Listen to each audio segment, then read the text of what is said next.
మంత్రి కూడా ఉమ్మడి రాష్ట్రంలో రాజీనామా చేసినటువంటి వ్యక్తిని మాట్లాడాల్సిందిగా కోరుతున్నాం. మీ ప్రియతమ నాయకులు మన ప్రియతమ ముఖ్యమంత్రి గౌరవనీయులు ఎల్మిన రేవంత్ రెడ్డి గారికి ముందుగా మీ కొడంగల్ ప్రజలందరికీ ధన్యవాదాలు తెలియజేసుకుంటూ వారు రాష్ట్ర వ్యాప్తంగా తిరుగుతూ మీరందరూ రేవంత్ రెడ్డి గారు గెలుపు కోసం కృషి చేసిన మీ అందరు కూడా చేతులెత్తి నమస్కరిస్తూ ఈరోజు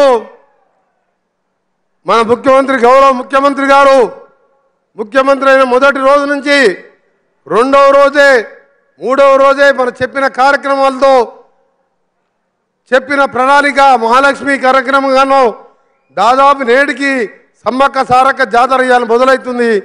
20 కోట్ల మంది మహిళలు ఉచితంగా బస్సులలో ప్రయాణం చేసే విధంగా చెప్పిన మాట కట్టుబడి ఈరు ముఖ్యమంత్రిగా వారితో పాటు మంత్రులుగా మేము వేదికపైన మా ఎమ్మెల్యేలు అందరూ వారి నాయకత్వంలో ముఖ్యమంత్రి గారి నాయకత్వంలో టీమ్గా పనిచేస్తూ చెప్పిన ప్రతి కార్యక్రమాన్ని రాహుల్ గాంధీ గారు సోనియా గాంధీ గారు ఖర్గే గారు ఇచ్చిన మాటని నిజం చేస్తూ ముందుకు పోతామని ఈ సందర్భంగా మీ అందరికీ తెలియజేసుకుంటూ మొట్టమొదటిసారి వచ్చిన సందర్భంగా వెనుకబడ్డ ప్రాంతమైన కొడంగల్లో ఇవాళ 4,400 కోట్ల రూపాయలతో ఇవాళ అభివృద్ధి పనులు చేసుకుంటున్నాం.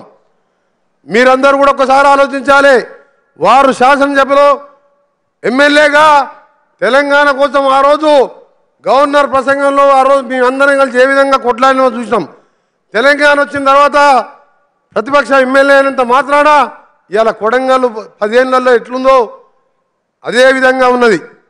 ఇవాళ తెలంగాణలో కాంగ్రెస్ పార్టీ ప్రజాప్రభుత్వం రావడం ఇవాళ మీ రూపురేఖలు మార్చే విధంగా కొడంగల్ మక్తల్ నారాయణపేట సంబంధించిన లిఫ్ట్ ఇరిగేషనే కాదు రోడ్స్కి సంబంధించిన మహాశాఖ నుంచి కూడా 400 కోట్ల పైన చోటుని ఇలా డబుల్ రోడ్ వేసే కార్యక్రమం కానీ ఇంకా మిగిలిపోయిన వైద్య కళాశాల కానీ ఇవన్నీ చేసుకుంటున్నాం.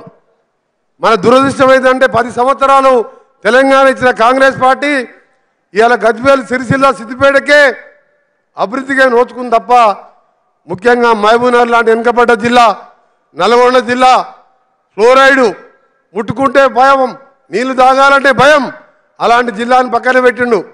కానీ మన ముఖ్యమంత్రి గారు వచ్చిన మొదటి రోజుకెళ్ళి మూసి అనుకుంటా ఎక్కడ మాట్లాడినా దాన్ని ప్రక్షాళన చేయాలి. హైదరాబాద్ సికింద్రాబాద్తో పాటు నల్గొండ జిల్లాలో లక్షలాది మంది రకరకాల రోగాలతో ఇవాళ ఇబ్బందులు పడుతున్నారు చనిపోతున్నారు అని చెప్పి ఇలా మూసి ప్రక్షాళనకు నడుము కట్టి ఇలా కార్యాచరణ తీసుకొని ముందుకు పోతున్నాం. అందుకనే కేసీఆర్ గారిని అడుగుతున్నాడు. ఇవాళ 6 లక్షల కోట్లు అప్పు చేసి కమిషన్లు వచ్చే కాళేశ్వరం కట్టి 3 ఏళ్ళకే ఇలా మేడిగడ్డ బ్యారేజ్ కట్టి లక్షల కోట్లు సంపాదించడం తప్ప ఎప్పుడన్నా మూసి మీద ఆలోచించడవా? ఒక్కసారి కేసీఆర్ హరీష్ కేటీఆర్ ఆలోచించుకోవాలి. సిగ్గు లేకుండా రేపటికెళ్ళి మొదలు పెడతారంట పోరుపాట అంట. కృష్ణా వాటర్ గురించి పోరుపాట మొదలు పెడతారంట. ఇవాళ కృష్ణానది నీళ్ళు ఎవరు రాసిచ్చింది? మీరు జగన్మోహన్ రెడ్డితో కుంభక్కయ్య రాసిచ్చింది ఎవరు? ఇవన్నీ కూడా టీవీలో చూసిను. ఇవాళ రేవంత్ రెడ్డి గారు మన గౌరవ ముఖ్యమంత్రి గారిని ఎదుర్కోలేక బొక్కలిని అని చెప్పి నాటకాలు ఆడి అసెంబ్లీ ఇంట్లో కూర్చున్నాడు తప్ప అసెంబ్లీకి వచ్చే ధైర్యం చేయలే. అసెంబ్లీకి వచ్చి మన ముఖ్యమంత్రి గారితో ఎదురుగా మాట్లాడగలుగుతాడా? అంత తెలివి ఉంది ఆయనకు? ఆయనకు తెలివి లేదు. ఆయన చెప్పుకుంటే ఆయనే నేనే చీఫ్ ఇంజనీర్ని నేనే ముఖ్యమంత్రిని ప్రపంచంలో అద్భుతం సృష్టిస్తా అంటే అది 3 ఏళ్ళకే కుప్పకూలిపోయింది. అద్భుతం పోయింది. అది పోయింది. పదవి పోగానే బొక్కలిరిగి కుర్చీలో పడ్డాడు.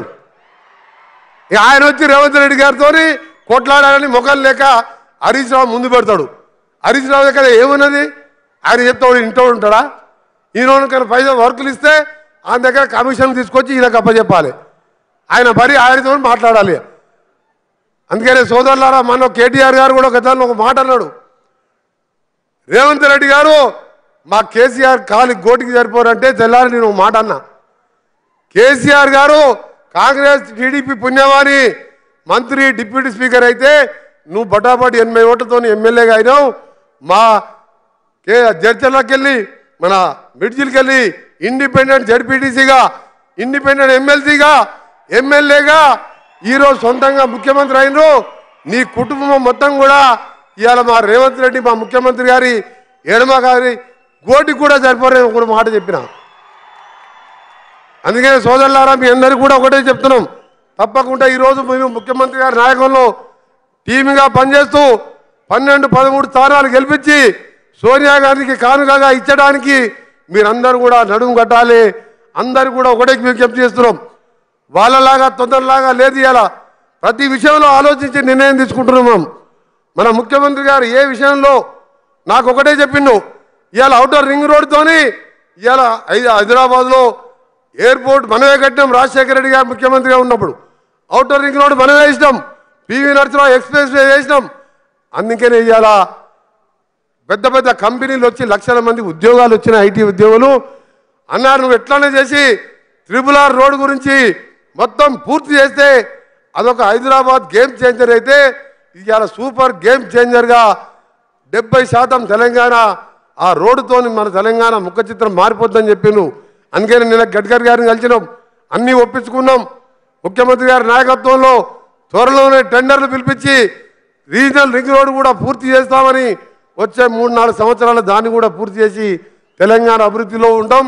ఈసారి 64 సీట్లే కాదు, వచ్చేసారి 124 సీట్లు రావాలి. సీట్లు పెరిగితే నిన్న మన కిషన్ రెడ్డి గారు అంటున్న ఒక మాట ఇవాళ పేపర్లో చూసిన, ఈ కాంగ్రెస్ పార్టీ ప్రభుత్వం ఎక్కువ ఉండదని. కిషన్ రెడ్డి 5 ఏళ్ళు కేంద్ర మంత్రిగా 100 రూపాయలను తెచ్చుకున్నావా నీ సికింద్రాబాద్ పార్లమెంటుకు?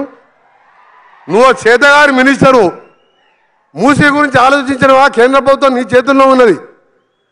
నీ మోడీ గారు నమామి గంగా అని 40,000 కోట్లు పెట్టి గంగా నది శుద్ధి చేస్తే నీ మూసీని క్లీన్ చేసుకునే బుద్ధి లేదు. ఆఖరికి ఎందుకు అడిగినంటే మా భువనగిరి కిల్లా మీద రోపే కట్టడానికి కేసీఆర్ గారు 50 కోట్లు టెండర్ ఇచ్చి ఆయన మోసం చేసిండు.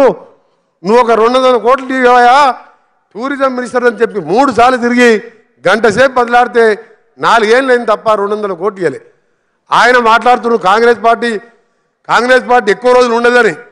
వాళ్ళు భ్రమలు అంటున్నారు. టీఆర్ఎస్ పోయి బీఆర్ఎస్ పోయి ఆ పార్టీ ఖతమైంది. బీజేపీ అనేది ఉండనే ఉండదు, ఉండేది ఒకే ఒక పార్టీ కాంగ్రెస్ పార్టీ. అది 10 సంవత్సరాలు, ఇది 20 సంవత్సరాలు కాంగ్రెస్ పార్టీ తెలంగాణ ఇచ్చిన పార్టీ అధికారంలో ఉంటాం. మీ అందరికీ ఒకటే కోరుతున్నాం, వాళ్ళలా తొందర లేకుండా ప్రతి ఒక్క పేదవారికి చదువు ఉండాలని ఇవాళ బడ్జెట్లో ఇవాళ మీరు చూసి ఎక్కడ లేని విధంగా 10% ఇవాళ బడ్జెట్లో విద్యాశాఖ కేటాయించి పేదవారికి చదువు అందించాలని ఇవాళ టీచర్ రిక్రూట్మెంట్ కానీ ఇలాంటి కార్యక్రమాలు తీసుకొని పోతున్నాం. అందుకనే నాకంటే ఎక్కువ మీరందరూ ఎదురు చూస్తున్న మీ ప్రియతమ నాయకుడు, మన ప్రియతమ నాయకుడు రేవంత్ రెడ్డి గారు మాట్లాడతారు. మేము ఒక్కటే చెప్తున్నాం, మీ పార్లమెంట్ పరిధిలో మన కొడంగల్లో మీ ఒక్క ముఖ్యమంత్రి మొదటి రాకతోనే 5,000 కోట్లు తెచ్చుకున్నాం. 60-70 వేల లీడ్ వస్తే మళ్ళీ ఒక 5,000 కోట్లు వస్తాయి.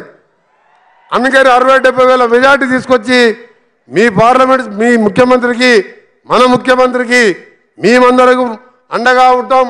కొడంగల్తో పాటు తెలంగాణ ప్రజలందరూ కూడా అండగా ఉంటూ ముందుకు పోదాం తెలియజేసుకుంటూ మరొకసారి గౌరవ ముఖ్యమంత్రి గారి బడి మొదటిసారి కొడంగల్ పేరింటున్నాం రోజు 20 ఏళ్ళకెళ్ళి. ఎందుకంటే రేవంత్ రెడ్డి గారి పేరు ఎప్పుడు వింటాం కాబట్టి అని అలా మాకు మా రోడ్ల శాఖకి వెళ్ళి నిధులు ఇవ్వడం, వారు నన్ను ఆహ్వానించడం నా అదృష్టంగా భావిస్తూ అందరికీ నమస్కారం. Thank you very much. భారీ నీటిపారుదల శాఖ మంత్రులు, సివిల్ సప్లై శాఖ మంత్రులు